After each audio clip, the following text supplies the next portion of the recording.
am in an incredibly privileged position. I'm very grateful. I know, I enjoy, I just enjoy every minute, and I really don't take it for granted. These cars are really the history of motorsport.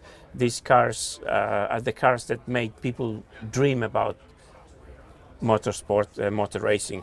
I never raced this car, sadly. This is from 1982. I started racing. Yeah, I started racing in 1980, and I was then asked by the Lancia boss Cesare Fiorio to join their team with the Beta Montecarlo Turbo Martini in 1981, although I was a Formula single-seater driver. So I did Formula 3 and then the Beta Montecarlo Turbo, which was a dream for me because the drivers were, let's say, a few years ahead of me.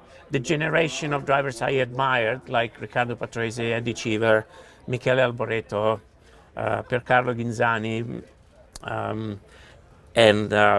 but then the following year, when they started with the LC1, because the rules were evolving quite quickly, I moved to Alfa Romeo in Formula 3, and Alfa Romeo and Lancia were not on the same group. So sadly, I had to quit, which was really bad because, you know, endurance racing, World Championship, Martini, Italian brand, 1981. Lancia won the World Championship, so it was super cool. So now I have the opportunity to drive it. The cars became faster and faster. In 81, the Lancia Beta Montecarlo was a Group 5. This is a Group C, big power. So I really wish I could drive it in the race stream, actually in the qualifying stream they used to have. I've got a lot of stories from old friends. This particular car was raced by Michele Alboreto and Alessandro Nannini.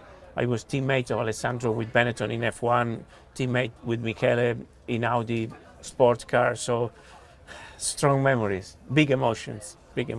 And then you feel, it's hard to describe. Sometimes I really would like to take those who are passionate with me in the car, because it's such a good feeling. You feel the car is mighty, you know, especially the turbocharged car. When you put the power and the boost starts to build up, you feel a mighty engine behind pushing.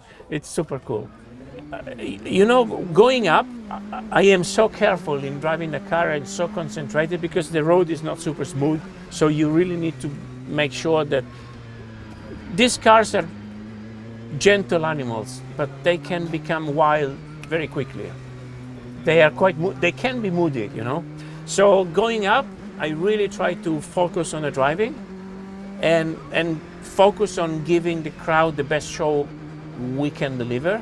And then the cool bit is going down. Going down, you can really look at them, and really what makes Goodwood so special is that there is a bond between the participants and the spectators, and you really feel it.